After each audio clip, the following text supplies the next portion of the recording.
Well, welcome to Riding Mower King. Finally, the weather's getting a little bit warmer outside, and we're getting back to looking at riding mowers again. Because finally, I got a few in. You're going to see a video on that pretty soon coming up. So this one, we're going to look at this LX288 and try and get this thing started up. Now, this has a loose wire. The engine was changed. It's got a Briggs 21 horsepower in it, about what it came with. But there's a loose wire, so that's why it doesn't start. So we're going to check this out and see what's going on with it.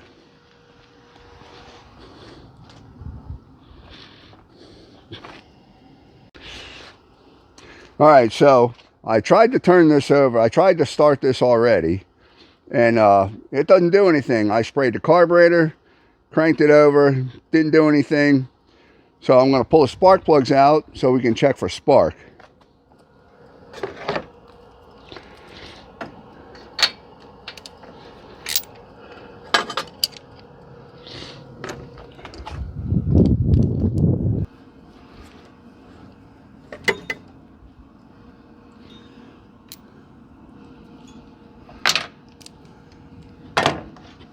So I have this adjustable spark tester, which is really nice, except for the wire broke off. So I'm going to use this and vice grip that fast to the ground. So I'm going to look on this side because there's no sun over here, so I'll be able to see better if it actually sparks.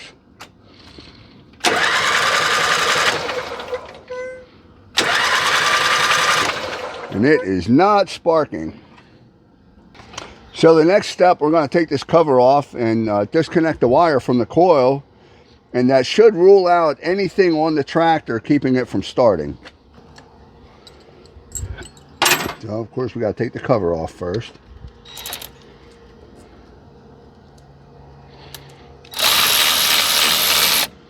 Why does that seem like it's not the right size? I can almost read the size on there. Yeah, that is not the one. That's why. This one's a 3/8.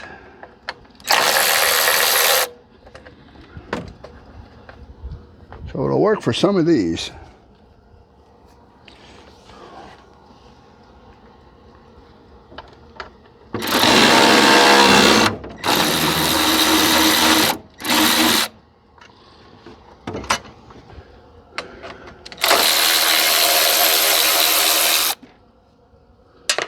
All right, now we got the right socket.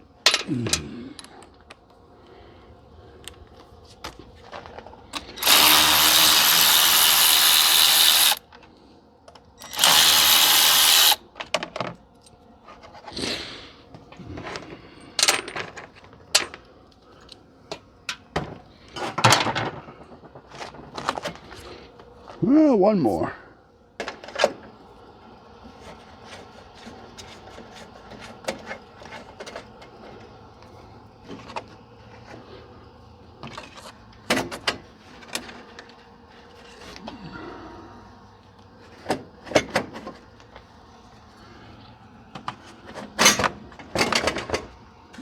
Got that one that don't want to come loose. There we go.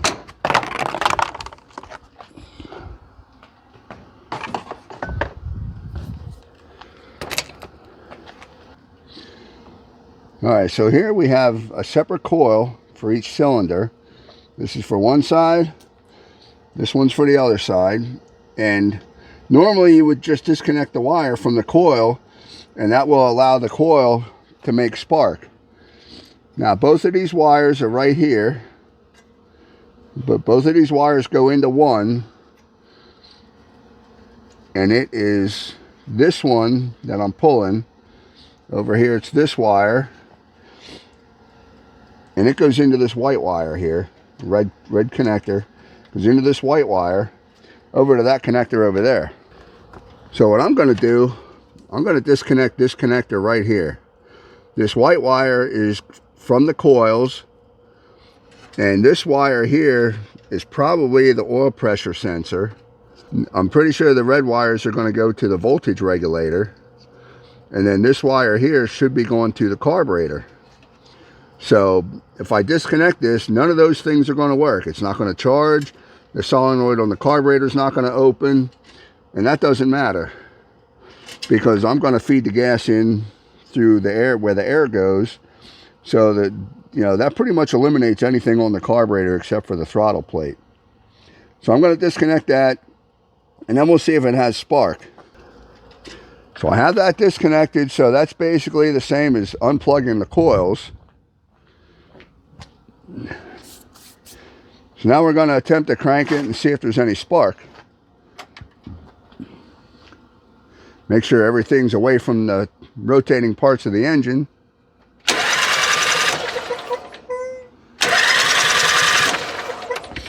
I'm still not seeing any spark here. We'll turn the adjuster down a little closer. Well, I saw one spark, but we're going to need more than one.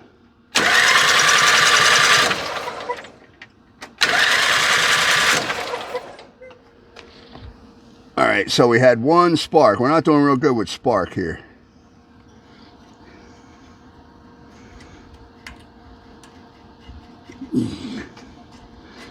All right, so I disconnected one side. There still could be a wire possibly shorted out.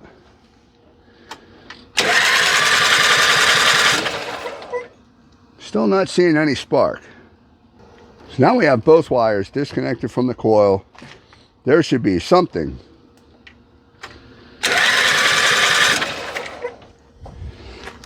Oh, I guess we got to go to the other side to check the other coil. Maybe it's just the coil on the other side that's bad.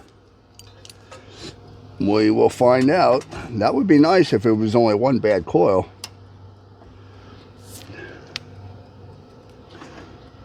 All right, I'm going to crank it. You look right there.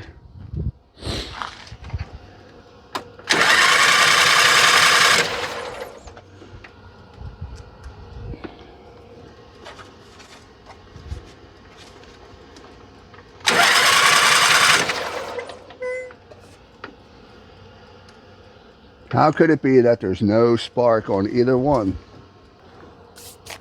Well, I'm going to check the gap. The gap looks like it might be a little big, but it should still be enough to get spark. Now, last time I got all kind of comments when I set the gap on a coil before on another video last summer. So I'm going to use a business card. This is the closest thing I got. It's cardboard.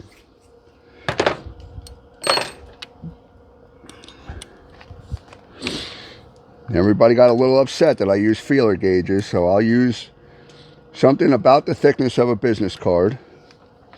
And we're going to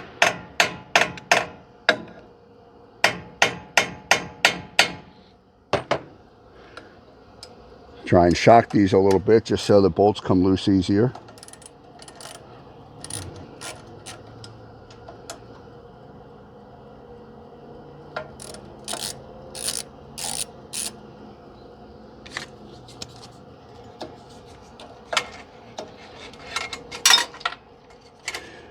It sounded like it fell out the bottom. I sure hope it did.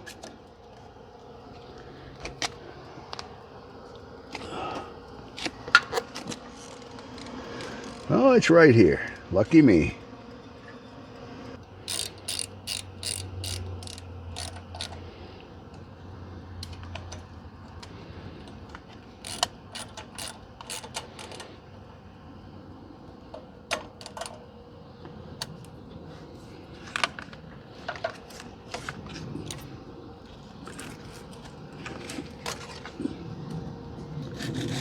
Well, it's closer. It doesn't look like a lot, but it's closer. So let's give it another whirl. See what happens here.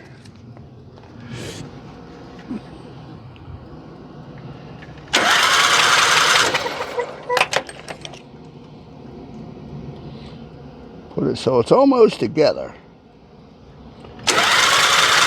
Oh, now she's sparking. There we go. Still sparking even at that gap. So now we got spark on that side. I know. I'm going to do that right now. We want to see a spark plug spark. I definitely had it further away than the gap of that spark plug, and it sparked. So I think we'll be okay.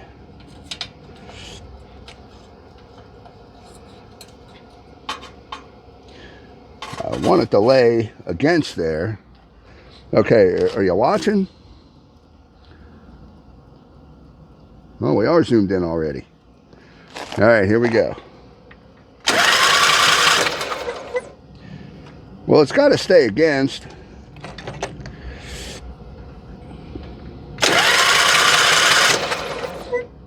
I could see it sparking. I don't know about you, but I could see it sparking. So I'm going to go set the gap on the other side, and we'll check that spark plug. See how that one's doing. And then we'll see what happens.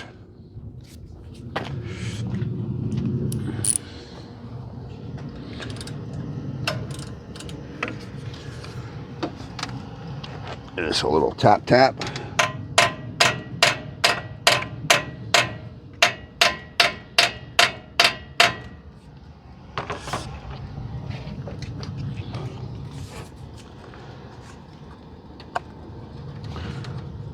We'll put our precision gap gauge back in there.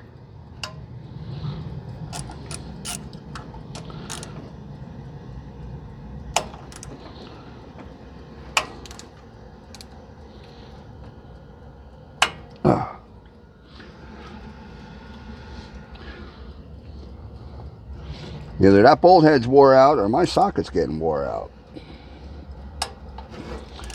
My socket's probably a lot older than that bolt.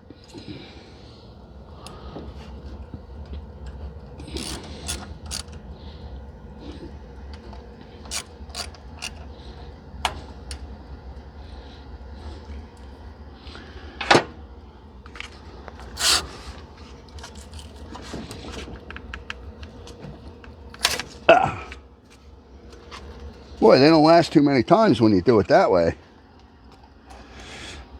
All right, I'm just going to put the spark plug back in here.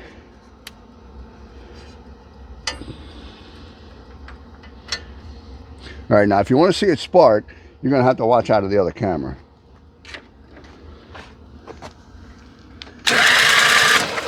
Did you see that? There it is. Okay, watch.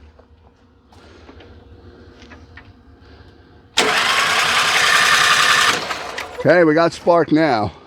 Right, so I'm going to plug all the wires back in, and we'll crank it one more time. Now I'll put the spark plugs in, and it's going to go vroom. If I get the wires back on here. That's why I didn't want to take these off. Plus I didn't want to risk breaking the terminals off. I'm going to have to come over there. All right, you got to back up a little bit here. Can't be in that close. All right, here we go.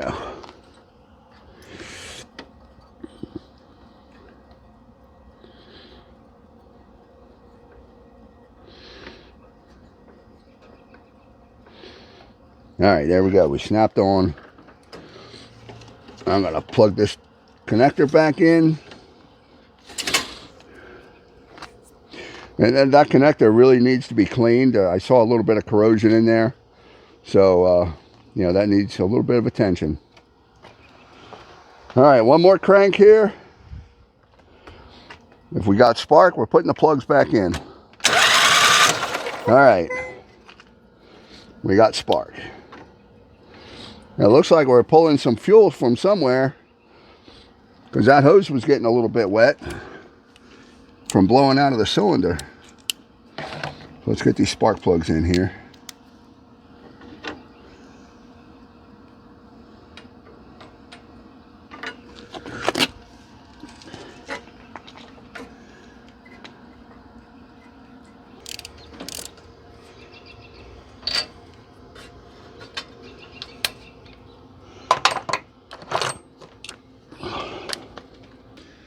All right, here we go.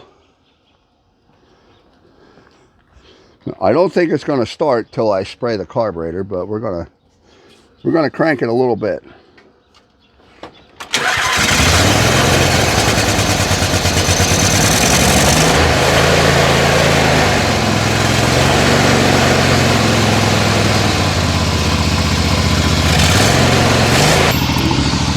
Well, what do you know? It runs.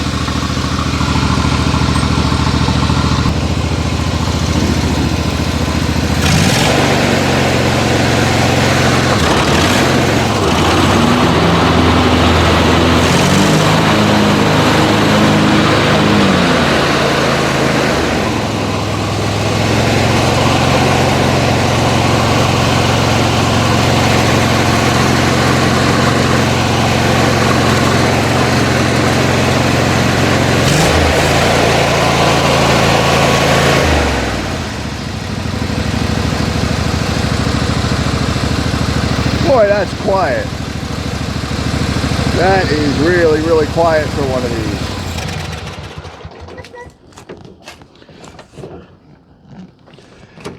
these. So I'd call this one a success.